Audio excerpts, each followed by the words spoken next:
دن ہے جسے ہم جوش و خروش کے ساتھ مناتے ہیں۔ 26 جنوری خوابوں کی تعبیر کا دن ہے۔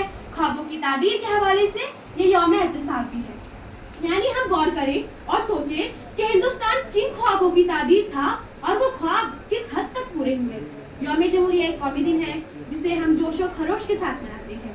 اس دن کی اہمیت یہ ہے کہ حکومت ہند کا قانون جو کہ سن 1935 میں نافذ تھا وہ منسوخ ہو کر باضابطہ دستور ہند کا نفاذ عمل میں آیا اور دستور ہند پر عمل آوری شروع ہوئی۔ دستور ساز اسمبلی میں دستور ہند 26 نومبر سن 1949 کو مکمل ہوا اور 26 جنوری سن 1950 میں اس کے نفاذ کی اجازت دے دی۔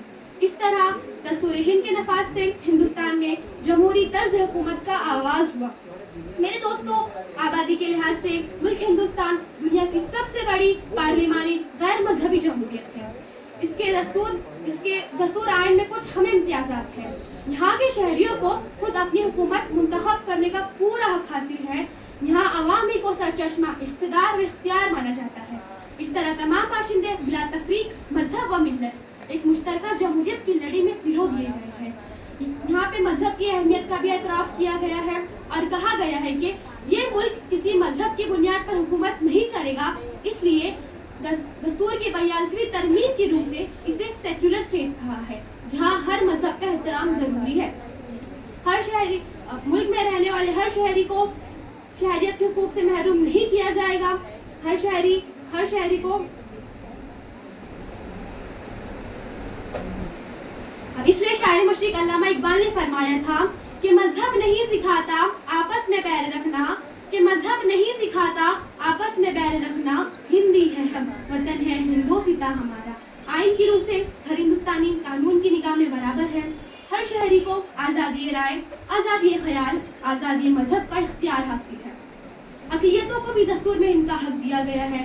وہ علیحدہ اپنی تعلیمی ادارے قائم کرے، وہ اپنی تہذیب اور تمدن کو نہ صرف قائم رکھے بلکہ اسے مکمل فروغ دے اور اپنی مذہب کی تبلیغ و اشاعت کرے۔ میرے عزیز دوستو، اہل لغت کی تشریح سے معلوم ہوتا ہے کہ اردو زبان میں جمہوریت کا لفظ اپنے عربی ماخذ الجمہور کی لفظی مفہوم کی بنیاد پر مشہور ہوا ہے۔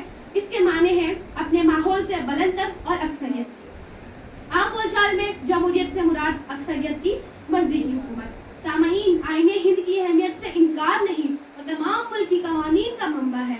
ہمارے کرم کی وجہ تو یہ ہے کہ جس آئین کی روح سے ملک ہندوستان میں مذہب، ذات پات، علاقہ، رنگ و نسل کی بنیاد پر تفریق کے بغیر ہر شہری کو یکساں حقوق فراہم کیے جاتے ہیں، تو آج ہم ان کی پرواہ کیوں نہیں کرتے؟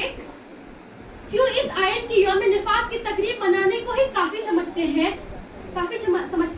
ہر دم اس آئین کی اہانت اور تمسخر کرنے کی فکر نہیں کرتے۔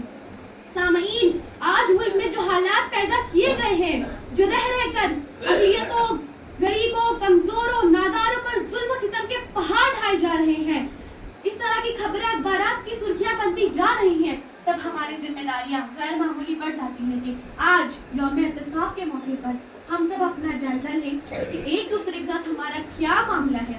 اگر آج یوم جمہوریہ کے اس مبارک موقع پر ہم نے یہ عزم نہیں کیا کہ غریبی، جہالت، نفرت، عداوت کو مٹا کر ہی دم لیں گے، ایک ہو کر، متحد ہو کر یہ شعر نہیں گنگنائیں گے، تب ہمارا یوم جمہوریہ منانا نہ منانا برابر ہے۔